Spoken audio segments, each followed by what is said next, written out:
Well, for Rahul Radhakrishna, the Gold Circle TV team, and myself, Dees Dayanan, it's a warm welcome to our preview of the two big feature races at the Big T on Saturday. We'll be previewing the Computaform Sprint, a Group 1 over 1,000 meters, which is race number 6.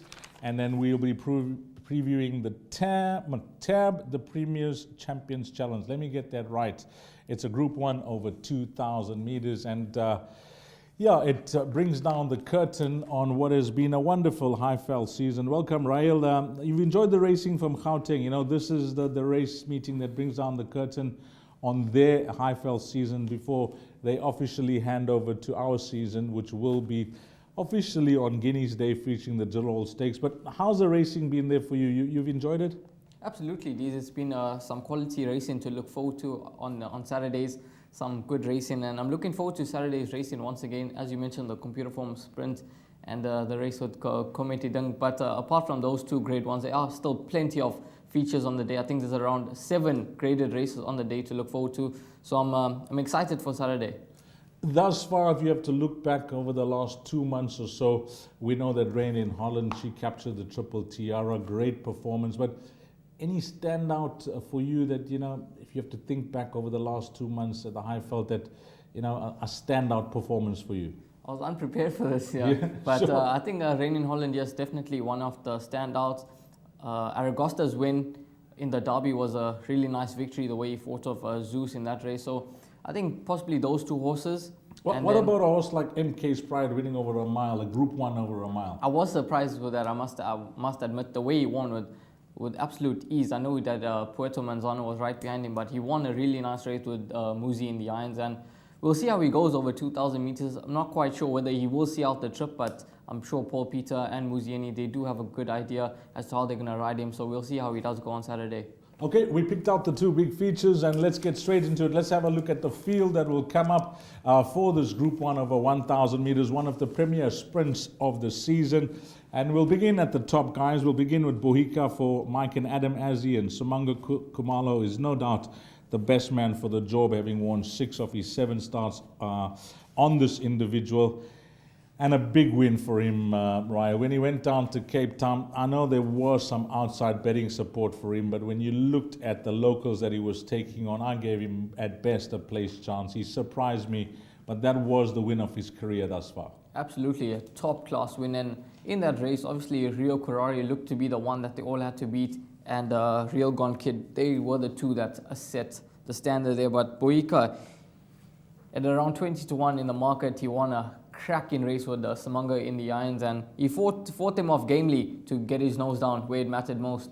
Yeah, you know, that last start, I heard the presenter actually mentioned on course, if you listen to it, that it was passed on by the stable that he would have been in need of his comeback run. I say comeback run back home. And they would have been really pleased with that effort, because he showed pace, he showed speed, he only tied, and you could see what the stable were trying to say. He just tied at the final 200 meters. I had a quick word with Adam Azzi. Thanks for taking my call. He said his prep has gone well. Samanga Kumalo is very happy with him. That last start has brought him on a ton, and he's a big runner in this field. And I have to agree with those comments, because on his best form, on what he's shown to date, he is no doubt a second pick in the best weighted column as well. He deserves his airtime. He's got it. Winter Stories, more of a place chance than a winning one. I see they've gone with blinkers again. Yes, I'd give Winter Stories more of those back end of trifecta and quartet chance. Craig Koneoffer does take the ride. So I think of the Paul Peter runners, I think Paul Peter would probably prefer a few others in front of Winter Stories. Then number 3, Mr. Cobbs with Richard Foree in the irons. That was a cracking run behind Bohica. He ran on powerfully in the closing stages. He's 400 to finish. That was in a time of 22.6. I'm sure we were all impressed with that run. Very good run. He actually punched above his weight, as you can see when they got that penalty, himself and African Rain. I think we have to touch on African Rain, the stable companion, in the same breath. It's an eye-catching riding arrangement for Mr. Cobbs, but one would think that Elder De Mayo was given the chance and chosen African Rain over Mr. Cobbs. If that's the thinking, then I don't see much between the two, I must be honest, but I'll be leaning towards African Rain to beat Mr. Cobbs. But if the pace is on, Mr. Cobbs could be the horse that's low flying. I think the pace is certainly going to be on in this race. And yes, Mr. Cobbs is better off at the weight with African Rain. He's 1.5 kgs better off. And he did sort of beat him by 0.10 lengths. So perhaps Mr. Cobbs could be the right one. But based on the jockey bookings and the price in the market, African Rain is around 20 to 1 and gets a stable jock, Aldo Dome. And I think that he can be ridden off the pace as he was in the penultimate run when he was finished behind Mr. Cobbs and Bohica in the Cape Flying Championship. So perhaps those two you can include as well. Number 4, Real Gone Kid. He'll be looking to set the record straight once again after that. So I'd say a bit of a disappointing run in the Cape Flying Championships, even though he was only beaten a length. Yeah, there were a few disappointments in that race. I mean, he was certainly one of them. The other one, obviously, the big horse called Rio Carrari. But I don't know what happened last time out. I don't know if it was about design that, they put the blinkers on. But he's great with the blinkers. In fact, he's so sharp with the blinkers that he shows good pace and speed. But last time out, they seem to have had him for early pace and speed, and he was only beaten a length. When I look at the pace and speed in this race as well, I don't know if he's going to be able to match it with them. The question mark is how long has he been? Just like Candice Bass, Brett Crawford, how long have they been in Gauteng? I know that Brett's got a satellite yard there that we see horses on a regular basis, on a weekly basis that run. So this horse has been off for 90 days, which is 3 months. Has he had time to acclimatize? Are they flying him up? I don't know. But on his best form, he's a horse that's been rated by Anton, rated by the stable, and he's looking for that Group 1 win because he's a well-bred individual. He's a son of Schnitzel, and I heard last time out, prior to the running of that race, if he won last time out, they may have considered retiring him immediately, because of the value of his pedigree. So he's a nice horse, this number 4, Real Gone Kid, and I don't discount his chances at all. He wouldn't be a surprise winner. That's what I'm trying to say. I want to go to Paul Peters' runners, and I'm just going to touch on them because I gave Paul Peter a call, and he's always obliging. He said, all my runners are well. It's very difficult to separate them. It's all about luck in running on the day, where the pace is, where the speed is, where you're drawn down the straight. Anything can go wrong. You get caught behind a wall of horses coming into the final 200. Paul's always realistic about these chances, but optimistic. He said, if I have to pick 2 of my runners, it'll be Master Archie and Big Burn, and then my third pick will be Valdoshe. But he doesn't want to put his head on the block. He said, my horses are well. I'm going for the championship this season. Every stake matters. So he'll be trying with everything. We saw him run 1, 2, 3, 4, 5, Raheel. Could he run 1, 2, 3 in this race? Absolutely. I was just about to mention that top 5 finish for Paul Peter there. And he could possibly run 1, 2. I'm not sure about 3. I'm not quite sure whether Valdoshe is in this class. Sure. And is a grade 1 material. But we'll obviously see how he does go with 58 on his back. He has to give Big Burn 2.5 kgs, which I don't think is going to be easy. Big Burn is really good. She's won 5 races from a 9 start. So I'd prefer Paul Peter, maybe 1, 2. I'm not quite sure about that third. Elysian Chief, Corey Lensley's runner. When you look at his profile, it's clear to see that in the handicaps he was a great horse. Winning the Golden Loom, winning the Merchants as well. But since his rating's gone up and weight for age races, I'm not saying he battles, but he's battled to compete. Yes, he has. His last 2 runs have been a bit disappointing. In the penultimate run, he was fancied in the market and he went off as a favorite, but he ran a disappointing race, 8.3 lengths off them, and then last time out 6 lengths off them. I think he should be held once again in this lineup. Calvin Habib does ride Elysian Chief for the very first time, and he's on a mark of 116. Whether that's a bit high for him, we'll find out, and perhaps he could be held in this race, Dees. What's your take on the both Van Vieren runners, the 5-year-old mares, 10 and 11? Of course, I'm speaking about Hello Winter, Hello, and True to Life. Do they form part of your play? I think they've got to be included. I'm a bit surprised, however, that Keegan has gone with Hello Winter, Hello, instead of retaining the ride on True to Life, who he won on last time out, beating Godswood. But I think they both have to be runners. The way I see the race playing out, the race is going to be run to suit them because they are runners that do run from off them. And Hello Winter, Hello, since she's gone to the Highveld, she has really flourished and she's enjoyed it out there. She does run well. She's unbeaten over course and distance, 2 from 2. So that is encouraging. and obviously from that last form line, True to Life was a winner, and she was doing her best work in the closing stages. So both of the Van Vuuren runners have to be given the utmost of respect. Then number 12, Anna Capri, the smashing grey daughter of VAR, JP van der Merwe aboard. How do you think she could possibly go? Yeah, I think she's going to battle here. I know that she's decent on a day, but against this type of field, I'll give her a place chance. Ecstatic Green will be a surprise for me if she does win off a mark of 99. Now, I'm just going to go back to those Van Vuuren runners. You gave some comments on them. I watched this run closely of Hello Winter Hello back from that trip to Cape Town, where I thought maybe back home she's going to run well, but they just ran off her feet, and she was never in the hunt at any stage of the race. And I kept a very close eye on her last time out, and I can see why Keegan has chosen her, because from off the pace, she's got a serious turn of foot, and with pace in this race, she's the type of horse that I think will be vying at them at the business end of the race. True to Life is talented, but I think that Keegan could be on the right horse here after two from the Van Vuuren stable. Big Burn, this stable of Paul Peter, we're leaning towards Master Archie and Big Burn. Are you in that camp that those are the two right horses from the Paul Peter stable? I would think those are the two sort of the preference for those two runners. Big Burn, yes, she's yet to win over the 1,000 meter trip. I thought her last win was out of the top draw. She had to give tons of weight around, and honestly, I thought she would get beat last time out with 61 on the back. And the winner, the horse that ran second, Kissing Point, she had to give her 9 kgs, and she still beat her by 2 lengths. So Big Burn, she's in some top form at the moment. Warren Kennedy and Paul Peter, they are that partnership is extremely good, and Warren gets on extremely well with Big Burn as well. So I think Big Burn has to be given respect as well, the filly in the race, as like Hello Winter Hello, Anna Capri, True to Life, Ecstatic Green, and quite a few other fillies here. The one big question mark I got around Big Burn, and it's clear that this is the first time that she races in open company. She takes on males. Throughout her career, she's raced against the fillies. She's matched strides with them. She's beaten them. And the recent wins have been super impressive. I mean, if you go to the Starling Stakes, the Magnolia where she placed, and the penultimate start, the Swallow Stakes, were all good places. And she rounded that off with a facile victory last time out in the Sycamore. But can she run and pace it with the boys? This is the first time they're exposing her.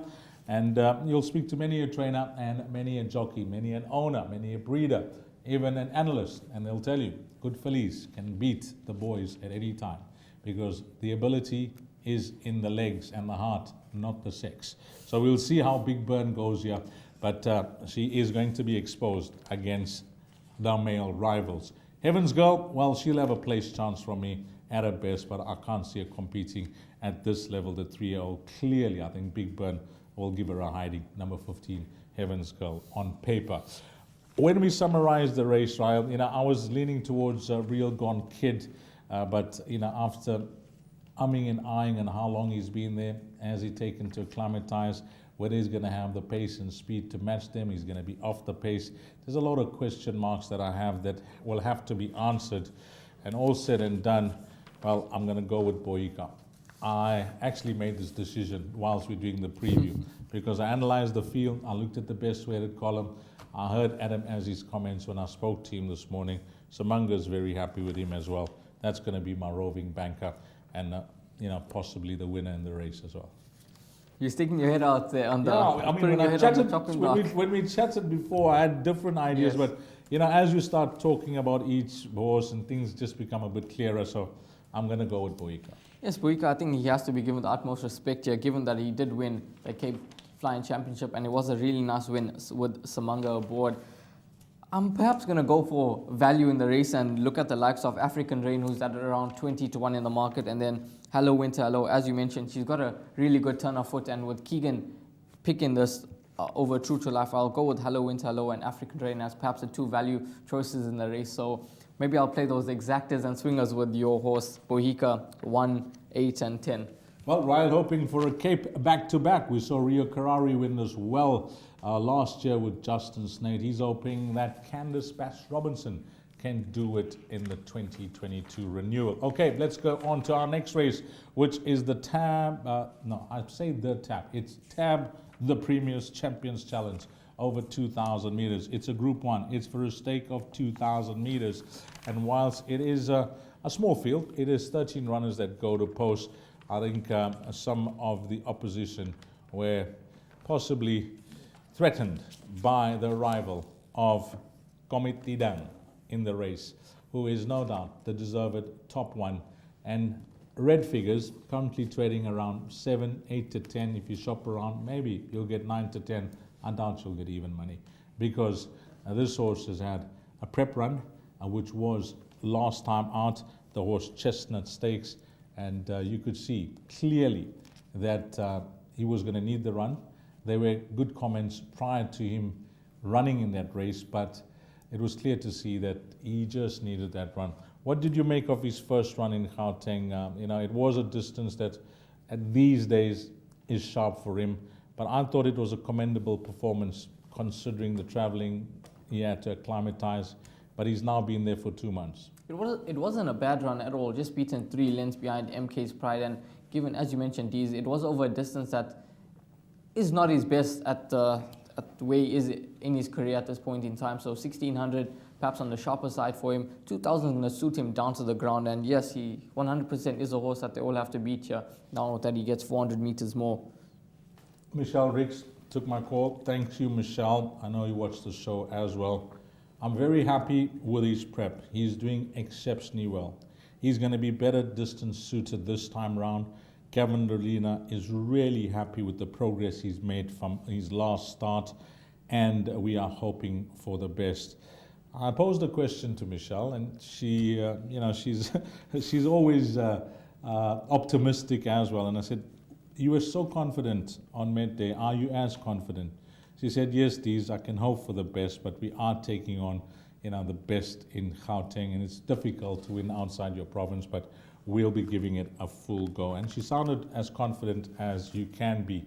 Now, when, others may have a different opinion, Rael, but when I look at it in South African racing, I think the 4 majors, let's call them that, if you look at it in a season, it'll be the Summer Cup, and then it'll be the Met, then it'll be the Premier's Champions Challenge, and then the July, if you have to look at it in order. This horse has gone backwards. He's won the July. He's missed out on the Summer Cup, and then he's won the Met, but he's going for 3 of the big 4. And that's a rare achievement, to go win in KZN, then win in Cape Town, and then go and win in Gauteng. To hold 3 of the 4 majors in South African racing, that is a big scalp. It'll put him among some of the greats that we've seen race. Absolutely, this will be a win out of the top draw if he manages to get it done, which I'm sure a lot of the public and the punters out there expect him to get the job done in this Premier's Champion Challenge Grade 1 event. Over 2,000 meters, 1 win over the distance, and he is neatly drawn as well, so that's going to suit him nicely. And Computaform, well, let's see how he goes here on Saturday. Whichever way you look at it, you can try your best. You're going to be a punter. You're going to say, I'm trying to get this pick 6. And as punters, when it's clear as obvious, the crystal ball is not needed, and it's so crystal clear that this is the banker bet on the card, but then you want to chase the cash. You want to, in the exotics, not on the head. In the exotics, you want to chase the cash. Is it worthwhile even trying to oppose the source if you're playing a pick 6? He's a Vodacom Durban July winner. And a Met winner. And a Met winner, so surely he should be a tough nut to crack in this lineup. He won from a draw 18 out of 18. That just goes to show the ability that he does have. And Gavin Lorena's retaining the ride on him. He knows Computaform extremely well. 5 rides, 2 wins, 1 second, and 2 thirds. So he'll have a plan as to how to ride this horse, and no doubt he'll want to end the Highveld season on a high. It's not an exact science. I always mention this. It is a guide. But the handicappers, I think they do a wonderful job most of the time. They got him at a 129. I'm not going to rate MK's Pride a 122 over this distance. This is the first time he goes this far. At a 129 with the next best being a 120, Portra Manzana, that's 9 pounds, 4.5 kgs. Over this distance, surely, this has to be a banker. 100%. He does look to be the horse. And Puerto Manzano, he hasn't won over the distance, it must be said. 2 tries over the distance, and he's yet to taste success. He has done well over 16 and 1800. I think perhaps second base.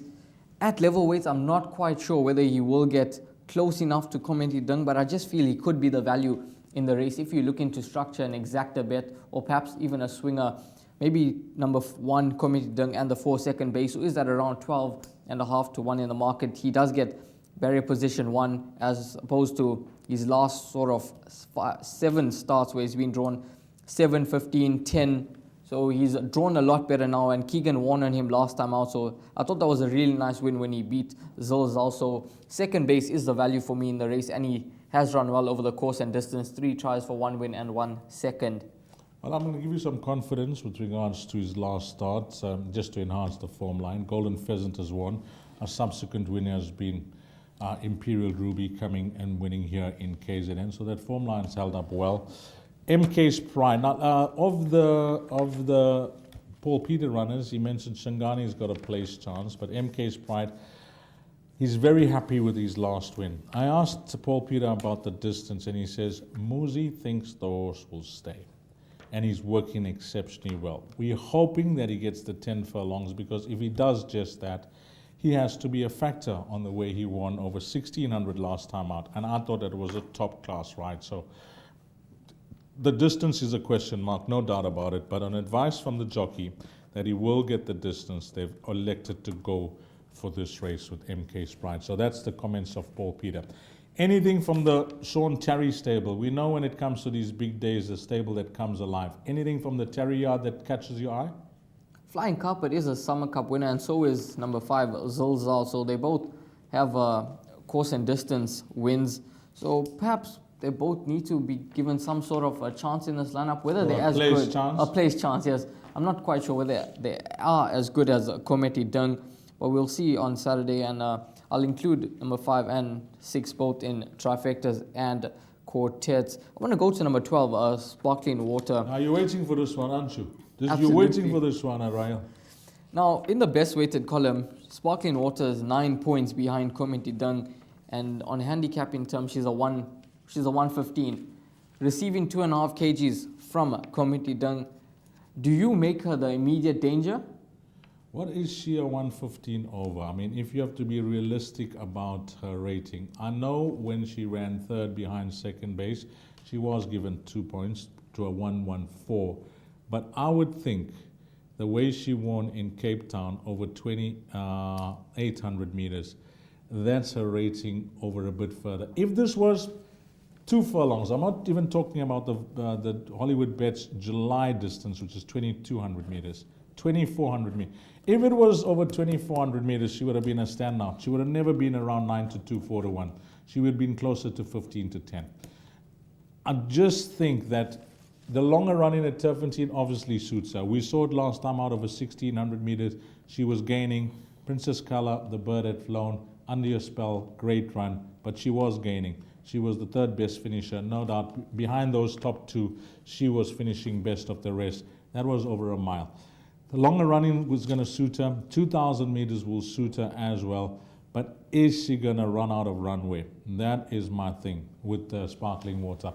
I like her as a horse. She looked an absolute shoo-in on World Sports Betting Met Day. She was well weighted. She was given the ride of the day. But if you were on this horse, although she was around even money in the betting, you are going to give a lot of credit to where Samanga got the job done. She looked like she was not going to get there. It looked like a Holy Warrior was going to win that race. What a ride by Samanga. He's got a super record on her as well.